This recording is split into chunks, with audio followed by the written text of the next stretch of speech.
आज का टॉपिक है डेटा कम्युनिकेशन नेटवर्किंग।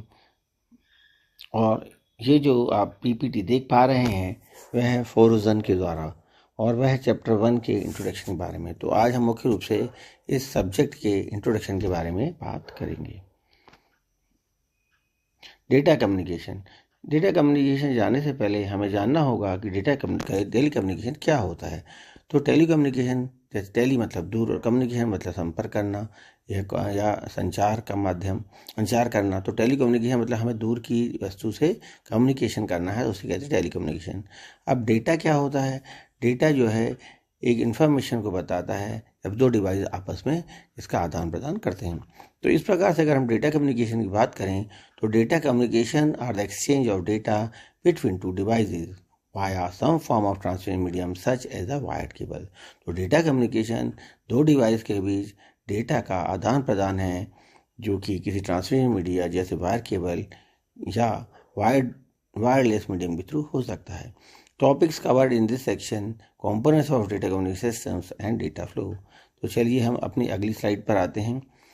हम देख पा रहे हैं कि यहाँ पर एक फिगर 1.1 दिया हुआ है, वो है components of data communication systems. तो डेटा कम्युनिकेशन सिस्टम्स एक बहुत ही इंपॉर्टेंट टॉपिक है और परीक्षा में अक्सर ये पूछा जाता है। तो डेटा कम्युनिकेशन सिस्टम्स के मुख्य रूप से 5 भाग होते हैं। पहला सेंडर, दूसरा रिसीवर, तीसरा मीडियम, चौथा मैसेज और पांचवा प्रोटोकॉल। सेंडर का काम डेटा को भेजना होता है, या कोई भी एक्टिव डिवाइस हो सकता है, कंप्यूटर या कंप्यूटर जैसी फैसिलिटी रखने वाला कोई भी डिवाइस जो कि डेटा को भेजने की कैपेसिटी रखता है। इसी टाइप से रिसीवर भी होता है, या वो डिवाइस है जहाँ पर डेटा ग्रहण किया जाता है। इसमें भी सेंडर जैसे ही प्रॉपर्टीज होती हैं। मीडियम वह चीज़ है, माध्यम है, जिसके द्वारा सेंडर और रिसीवर आपस में जुड़े होते हैं। यह मीडियम या माध्यम वायर्ड या वायरलेस हो सकता है। वायर्ड मीडियम जैसे कि ऑप्टिकल फाइबर केबल हो सकता है या कोएक्सियल केबल हो सकता है। Wireless medium radio frequency waves, radio waves या वेव गाइड के थ्रू या सैटेलाइट लिंक के थ्रू हो सकता है। मैसेज में मुख्य रूप से डेटा होता है, ऑडियो या वीडियो हो सकता है, फोटोग्राफ्स हो सकता है, वर्ड हो सकता है, या ऑडियो या रियल टाइम या नॉन रियल टाइम में भी हो सकता है। अब पांचवा पार्ट है प्रोटोकॉल्स। प्रोटोकॉल्स जो होते हैं सेट ऑफ रूल्स होते हैं, जैसा कि पिक्चर में दिख रहे हैं। Rule 1, rule 2, rule 3 etcetera, rule n। तो ये सेट ऑफ रूल्स होते हैं, और यह रूल्स बताते हैं कि कौन सी प्रोसेस कब की जानी चाहिए और कैसे की जानी है। तो इस प्रकार से इन 5 चीज़ों को मिलकर एक डेटा कम्युनिकेशन सिस्टम बनता है। अब हम अपने टॉपिक में आगे आते हैं, तो देखते हैं नेक्स्ट स्लाइड क्या है। अब नेक्स्ट स्लाइड बताया गया है simplex, half duplex and full duplex के बारे में। तो फिगर ए में बताया गया सिंप्लेक्स, बी में बताया गया हाफ डुप्लेक्स और सी में बताया गया फुल डुप्लेक्स। अब सिंप्लेक्स में आप देख पा रहे हैं कि एक मेन फ्रेम है लेफ्ट साइड पर, और राइट साइड में मॉनिटर है, और direction of data left to right है। वहाँ पर जो सर्वर या मेन फ्रेम है, यहाँ से डेटा हमेशा वो sender meaning sender, main frame में सेंडर है, और मॉनिटर हमेशा रिसीवर है। मतलब डेटा का जो डायरेक्शन है केवल सेंडर से रिसीवर मतलब लेफ्ट टू राइट है। अब हम दूसरी उसमें आते हैं बी पार्ट पे, वहाँ लिखा हुआ हाफ डुप्लेक्स। यहाँ स्टेशन लेफ्ट साइड पर भी है और राइट साइड पे स्टेशन है। लिखा हुआ है direction of data at time 1 left to right and direction of data at time 2 from right to left. तो इस प्रकार से हम देख पा रहे हैं कि स्टेशन जो लेफ्ट साइड का है वो पहले टाइम 1 पर सेंडर है, और राइट साइड का स्टेशन है वह टाइम 1 पर रिसीवर है। जबकि जब टाइम 2 आता है तो राइट साइड का जो स्टेशन है वो सेंडर बन जाता है, और लेफ्ट साइड स्टेशन है वो रिसीवर बन जाता है। तो हम देख पा रहे हैं इस प्रकार की हाफ डुप्लेक्स कम्युनिकेशन में स्टेशन या सेंडर रिसीवर, एक ही स्टेशन सेंडर भी बन सकता है और रिसीवर भी बन सकता है, लेकिन टाइम अलग अलग होना चाहिए, मतलब टाइम 1 अलग, टाइम 2 एटसेट्रा। अब तीसरा जो है पिक्चर वह सी फुल डुप्लेक्स। फुल डुप्लेक्स में आप देख पा रहे हैं 2 स्टेशन बने हुए हैं, और direction of data all the time both directions में हैं। तो एरो की डायरेक्शन आप देखेंगे दोनों ही दिशाओं में हैं। इससे यह पता चलता है कि प्रत्येक टाइम पर, एक ही टाइम पर दोनों स्टेशन सेंडर भी हो सकते हैं, रिसीवर भी हो सकता है, and that is the advance form of this communication. तो इस प्रकार से जो डेटा फ्लो है 3 प्रकार से हो पा रहा है, सिंप्लेक्स, हाफ डुप्लेक्स और फुल डुप्लेक्स। ये क्वेश्चन भी परीक्षा में हमेशा पूछा जाता है और इसलिए हमें ध्यानपूर्वक पढ़ना चाहिए। Next, networks. A network is a set of devices often referred to as nodes connected by communication links।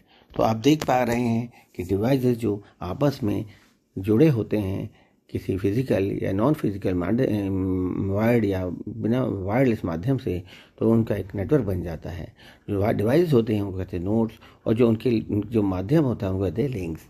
A node can be computer, printer or any other device capable of sending and receiving data generated by other nodes on the network। तो जैसा कि पहले मैंने बताया था कि sender या node वो एक कंप्यूटर हो सकता है, एक प्रिंटर हो सकता है, या इसी प्रकार का कोई अन्य डिवाइस हो सकता है जिसके अंदर डेटा को भेजने और रिसीविंग करने की कैपेबिलिटी होती है। A link can be a cable, air, optical fiber or any medium which can transport signal carrying signals. जो लिंक है वो केबल हो सकता है, एयर ऑप्टिकल फाइबर हो सकता है, एयर हो सकता है, मीडियम और कोई भी मतलब वायर्ड या वायरलेस मीडियम हो सकता है जिसके अंदर सिग्नल्स को कैरी करने की क्षमता हो। Topics discussed in this section, इसमें जो टॉपिक डिस्कस किए जाएंगे वो है network criteria, physical structures, categories of networks. चलिए हम आगे आते हैं। अब हम आगे देख पा रहे हैं नेटवर्क क्राइटेरिया। नेटवर्क क्राइटेरिया मतलब नेटवर्क होने की क्या क्या क्राइटेरिया हैं। तो 3 क्राइटेरिया मुख्य रूप से आप पिक्चर में देख पा रहे हैं, बड़े बड़े लिखे हुए हैं बुलेट से। Performance, reliability and security. तो परफॉर्मेंस के बारे में लिखा हुआ है depends on network elements and measured in terms of delay and throughput. तो कोई भी नेटवर्क का परफॉर्मेंस मेजर किया जा सकता है कि और उसके लिए ज़रूरी है कि उसके ये नेटवर्क के परफॉर्मेंस से एलिमेंट्स के ऊपर डिपेंड करता है, और उसके जो परफॉर्मेंस को हम डिले और थ्रूपुट के शब्दों में मेज़र कर पाते हैं। डिले का मतलब है कि सेंडर से लेके रिसीवर तक जाने में डेटा को या इन्फॉर्मेशन को कितना समय लग रहा है। रिलायबल और थ्रूपुट मतलब कितना अधिक से अधिक डेटा एक बारी में जा सकता है। रिलायबिलिटी ये दूसरा क्राइटेरिया है जिस पे किसी नेटवर्क के ऊपर हम स्टडी कर सकते हैं। इसमें लिखा हुआ है failure rate of network components and measured in terms of availability and robustness. तो कोई भी सिस्टम की रिलायबिलिटी इस बात से जानी जाती है कि वह नेटवर्क का फेल्यूर रेट क्या है। यदि कोई नेटवर्क ज़्यादा फेल हो रहा है, बार बार टूट रहा है, तो वह अच्छा सिस्टम नेटवर्क नहीं कहलाता। Measured in terms of availability and robustness मतलब जो यूज़र है उसको कितने आसानी से उपलब्ध है और कितना ही वो अपने कर्म के प्रति रोबस्ट है या स्टेबल है। अवेलेबिलिटी अच्छी होनी चाहिए हमारे नेटवर्क की, और सिस्टम रोबस्ट होना चाहिए, मतलब कि आसानी से वो टूटना नहीं चाहिए या फेल नहीं होना चाहिए। तीसरा नेटवर्क के जो क्राइटेरिया होता है वह है security, data protection against corruptions और loss of data due to errors और मैलिशियस एरर्स। तो जो भी हम नेटवर्क देखेंगे उसकी सिक्योरिटी या सुरक्षा कैसी है, उसमें एरर्स कितनी आ रही हैं। जब डेटा का आदान प्रदान सेंडर से रिसीवर के बीच होता है तो या तो डेटा करप्ट हो जाता है या डेटा का लॉस हो जाता है। तो उस क्यों होता है, वो उसके सिस्टम के नेटवर्क के एरर के कारण होता है या मैलिशियस यूजर के कारण गलत जगह डेटा पहुंच जाता है। तो यह अच्छे नेटवर्क में ये नहीं होना चाहिए। तो कुछ प्रकार हम देख पा रहे हैं एक नेटवर्क का परफॉर्मेंस अच्छा होना चाहिए, वह रिलायबल होनी चाहिए और उसकी सिक्योरिटी भी अच्छी होनी चाहिए। अब हम अगली स्लाइड पर आ रहे हैं। तो अगला स्लाइड है फिजिकल स्ट्रक्चर्स। फिजिकल स्ट्रक्चर्स के बारे में बताया गया है कि टाइप ऑफ कनेक्शंस क्या हैं और फिजिकल टोपोलॉजी क्या होती है। तो टाइप ऑफ कनेक्शन 2 प्रकार से होते हैं, पॉइंट टू पॉइंट और multi point. Point two point का मतलब होता है एक ट्रांसमीटर है और एक रिसीवर है, वो आपस में एक दूसरे से पॉइंट टू पॉइंट जुड़े हुए हैं। पॉइंट टू पॉइंट का मतलब एक नोड दूसरे नोड से डायरेक्ट जुड़ा हुआ है। और फिजिकल टोपोलॉजी का मतलब है कनेक्शंस ऑफ डिवाइसेस।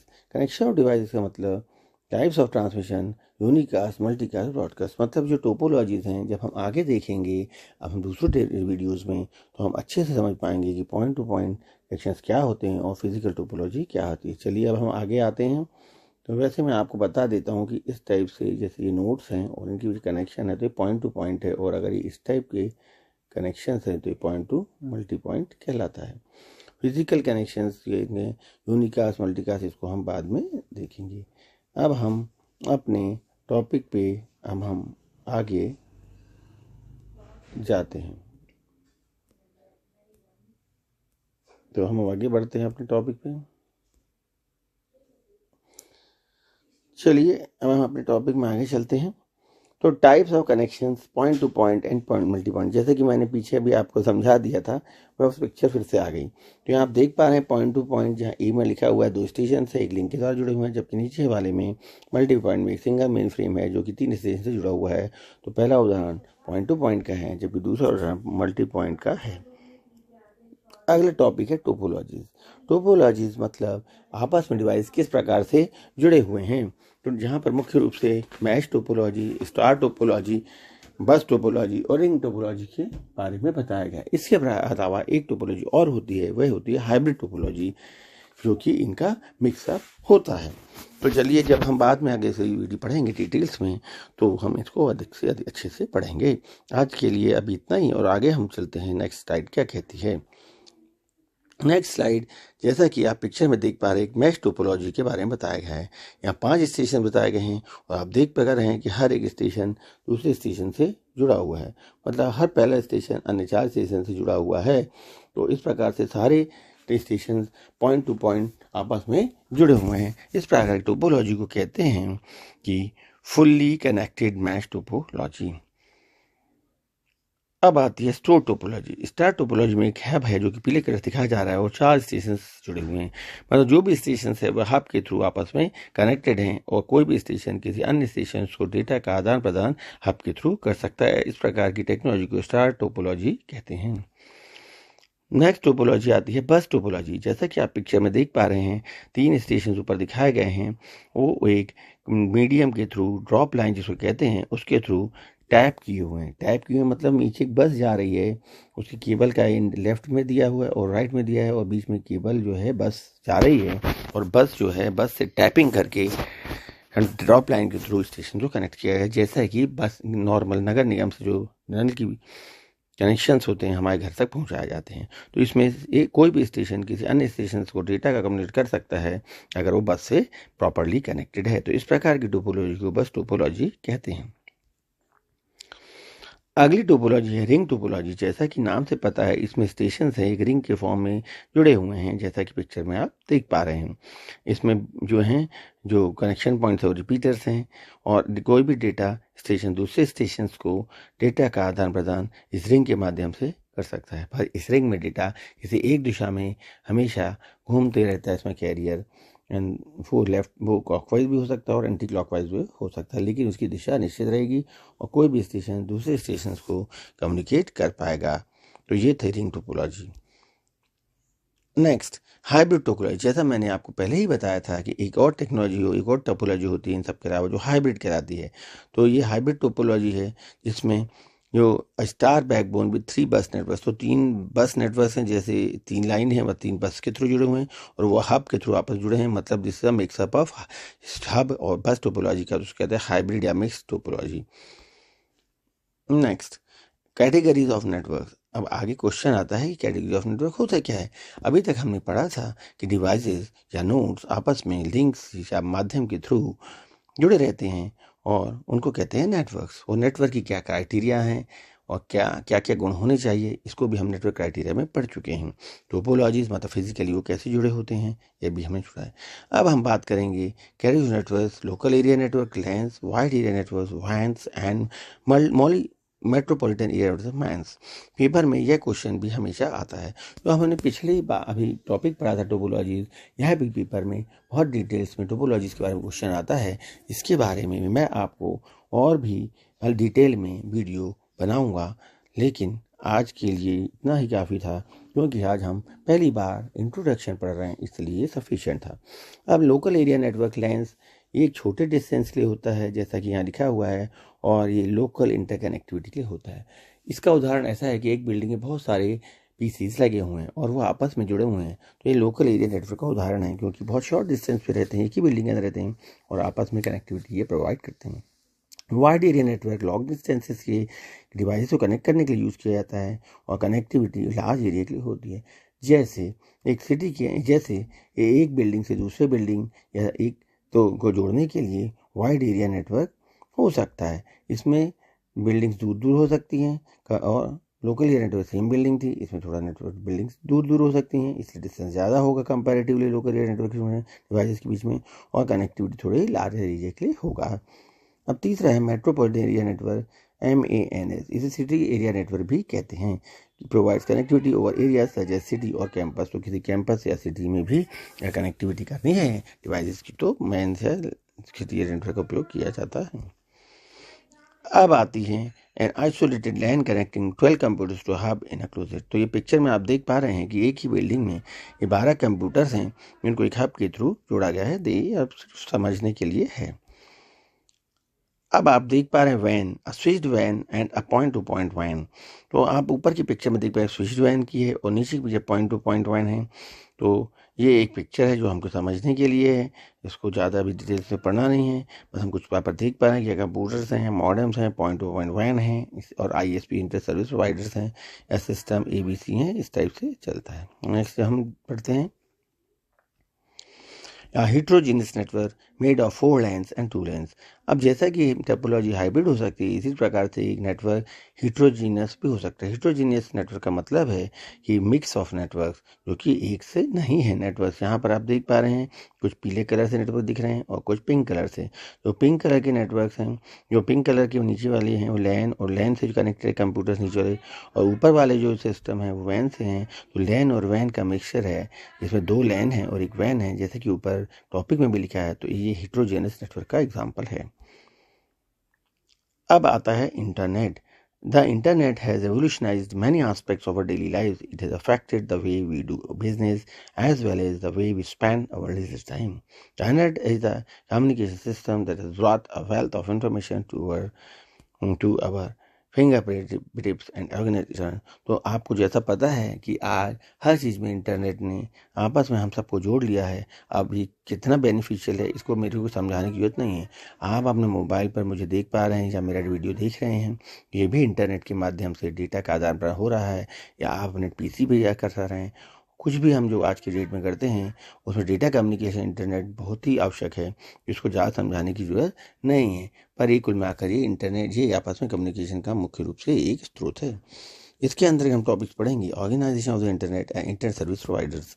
चलिए हम अपने टॉपिक पे आगे आते हैं। तो इसमें hierarchical organization of the internet बनाया गया है। तो इसमें 2 बनाए हुए हैं, structure of the national ISP and interconnection of national ISP। तो यहाँ पर देखिए, आप ध्यान से अगर आप देख पाएंगे तो लोकल लेवल पर ISP मतलब इंटरनेट सर्विस प्रोवाइडर्स हैं, वो मिलके एक रीजनल ISP बनाते हैं, मतलब रीजनल लेवल पर इंटरनेट सर्विस प्रोवाइडर, और वो मिलके एक national internet service provider ISP बनते हैं।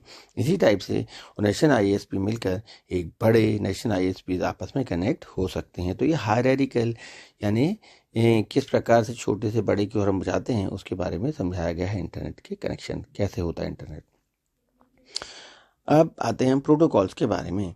Protocol is synonymous with rule. It consists of a set of rules that govern data communication. It determines what is communicated, how it is communicated, and when it is communicated. The key elements of protocol are syntax, semantics, and timing. Protocol के बारे में मैं पहले भी आपको बता चुका हूँ कि सेट ऑफ रूल्स होते हैं जो बताता है कि दो डिवाइस के बीच कैसे कम्युनिकेशन कैसे होगा। मुख्य रूप से इसके 3 पार्ट्स होते हैं, सिंटैक्स, सीमेंटिक्स एंड टाइमिंग्स। तो टॉपिक डिस्कस इन सेक्शन से सिंटैक्स, सीमेंटिक्स एंड टाइमिंग्स। अब हम पढ़ते हैं सिंटैक्स के। प्रथम टॉपिक है सिंटैक्स। सिंटैक्स क्या कहता है? स्ट्रक्चर और format of the data indicates how to read the bits between. जब हम डेटा का आदान प्रदान करेंगे तो उसके बीच में एक, जैसे इंग्लिश बोलने के ग्रामर की आवश्यकता इसी टाइप से डेटा के आदान के लिए एक फॉर्मेट होगा, उस स्ट्रक्चर और फॉर्मेट को सिंटैक्स कहते हैं। दूसरा है semantics. Interprets the meaning of the bits, knows which fields defines the bit. तो सीमेंटिक्स ये बताता है कि उस डेटा में जो बिट्स हैं उसमें पहली बिट का मतलब क्या है, दूसरी बिट का मतलब क्या है, और बाकी अन्य बिट्स का मतलब क्या क्या है। जब आप डिटेल्स में इसके बारे में पढ़ेंगे तो उसमें हेडर्स होते हैं, ट्रेवल्स होते हैं, हर बिट का कोई ना कोई मतलब होता है। तो ये सीमेंटिक्स इस बात को बताता है कि हर बिट का मतलब कैसे क्या है, और ये जो है कम्युनिकेशन में बहुत ही ज़रूरी है क्योंकि बगैर उसकी कम्युनिकेशन पॉसिबल नहीं होता। तो सिंटैक्स फॉर्मेट के बारे में बताता है और सीमेंटिक्स उनका मतलब क्या है हर बिट का वो बताता है। Timing, when data should be sent and what speed at which data should be sent or speed eight which it is being receive. तो टाइमिंग के बारे में बताता है कि डेटा को कब भेजना चाहिए, कब नहीं भेजना चाहिए, या स्पीड क्या होनी चाहिए। जब दो डिवाइस आपस में कम्युनिकेट करते हैं, कैसे करते हैं, यह हमने बता चुके हैं कि उसके लिए 3 मोड हैं, simplex mode, half duplex mode और फुल डुप्लेक्स मोड। तो जब भी वो आपस में कम्युनिकेट करेंगे तो कितनी स्पीड से उनका डेटा आदान प्रदान होना चाहिए और कब करना चाहिए, कब नहीं करना चाहिए, ये टाइमिंग से डिसाइड होता है। यह भी अपने आप में कंपाउंड अलग से पढ़ने लायक चीज़ है, इसको हम बाद में पढ़ेंगे, आज सिर्फ इंट्रोडक्शन। तो देख पा रहे हैं कि आज का जो पहला चैप्टर जो बुक थी, जो फोरोजन की, चैप्टर नंबर 1 इंट्रोडक्शन, उसको हमने पढ़ लिया। आशा करता हूँ कि आपको अच्छा लगा होगा और आपको समझ में आया होगा। और हम आज यहीं पर अपने वीडियो को विराम देते हैं। धन्यवाद। अगर आपको ये वीडियो अच्छा लग रहा तो आप लाइक करें और